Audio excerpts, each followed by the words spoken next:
they could at least aesthetically claim something to counter the Leahy law, a law that dictates that no country in contravention of human rights laws will ever receive American weapons. Not letting in aid is such a direct violation of human rights law and an act of egregious collective punishment that even the Holocaust survivor dude who created the Human Rights Watch, he openly recognizes that he was wrong and has changed his mind on Israel's actions. Why? Because Israel is refusing to send in aid to Gaza, because that is a clear-cut definitional violation of international rights, human rights, okay? There is no other way to go around it, and that is a direct violation of the Leahy law in this country. But let's continue. All who need it. During the 6 weeks of phase one, Israel and Hamas would negotiate the necessary arrangements to get to phase two, which is a permanent end to hostilities. Now, I'll be straight with you. There are a number of details to negotiate to move from phase one to phase two. Israel will want to make sure its interests are protected, but the proposal says if the negotiations take longer than 6 weeks for phase one, the ceasefire will still continue as long as negotiations continue.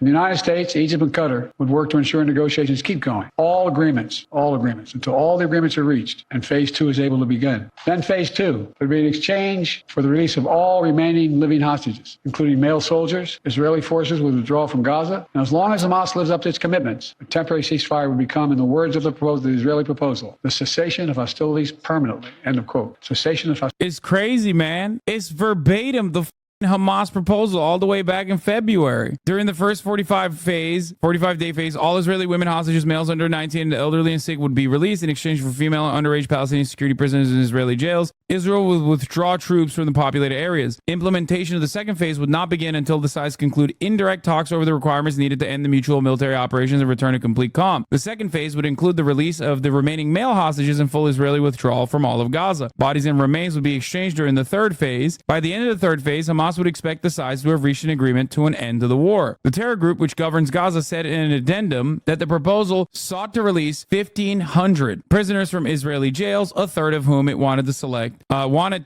from a list of Palestinians serving life sentences. The truce would also increase the flow of food trucks and other humanitarian aid to Gaza at a rate of no fewer than 500 trucks per day. If this deal that Biden's presenting to you seems familiar, it's because it's verbatim almost. Here's what Hamas said, by the way, after this deal. Hamas issued a statement saying it looks positively at what was included in President Biden's speech, mainly his call for a permanent ceasefire, the withdrawal of Israeli forces from the Gaza Strip, reconstruction, and an exchange of prisoners. The movement affirms its position of readiness to deal positively and constructively with any proposal based on a permanent ceasefire, complete withdrawal from the Gaza Strip, reconstruction, and the return of the displaced to all their places of residence, and the completion of a serious prisoner exchange deal if the occupation declares its explicit commitment to that. So what happened in the time frame between February 7th or whatever and now? Well, thousands of more Palestinians were ruthlessly slaughtered. Hundreds of Palestinian homes were bombed into oblivion. Rafah happened. Hundreds of civilians in Rafah were mercilessly executed with American weapons. And during that time frame, domestic pressure increased. International pressure increased. The ICC openly came out with a court case against the war cabinet, or at least two prominent members of the war cabinet in Israel. Biden even suggested a red line that he never really enforced and lied about enforcing. So America coming out with this statement is pretty strong. It is kind of even stronger than the Biden red line, the Rafah red line, which he never really actually enforced at all. So one must ask, why is America coming out with this? For the most part, as far as we've seen, the Israeli government has said the exact opposite of said statement. So we'll see. Not, I guess, in general. There was a statement made from Bibi after Biden's speech. Biden's speech, Prime Minister says Israeli proposal would bring about Hamas's end and the release of all hostages. In a statement issued immediately after U.S. President Joe Biden's speech calling on Hamas to accept the latest hostage deal proposal and Israel's leader to stand behind it, Prime Minister Benjamin Netanyahu's office says the Israeli government is united in the desire to return our hostages as soon as possible and is working to achieve this goal. Except yesterday, the hostage families working negotiator, this is from yesterday, or well, I guess this morning, Israel won't end war for deal to free all hostages. Prime Minister's aide said to tell families. National Security Advisor Hanegbi says it will be possible to free female, elderly, and sick hostages in the coming months, but warns effort to release remainder unlikely to succeed. So why is National Security Advisor Zachi Hanegbi saying this moments before Benjamin Netanyahu says, oh yeah, we will actually release the hostages? The current government will not agree to end its war against Hamas in exchange for the release of all the remaining hostages held by the terror group, he said. The message, made during a heated meeting during which Hanegbi reportedly rebuked and insulted the relatives of several hostages, apparently calling them drama queens and yelling at them, appeared to be the first time a top Israeli official was quoted making such an admission. That's really interesting because their actions are, in my opinion, way more powerful than the supposed quotes that they would make directly to hostage families, because Benjamin Netanyahu can wear the fucking yellow ribbon that means, like, you know, release our hostages, bring them home all day, every day, but his actions say something entirely different. Let's get back to this Biden is Hamas guy. Hostilities permanently. Finally, in phase 3, a major reconstruction plan for Gaza would commence, and any final remains of hostages who've been killed would be returned to their families. At this point,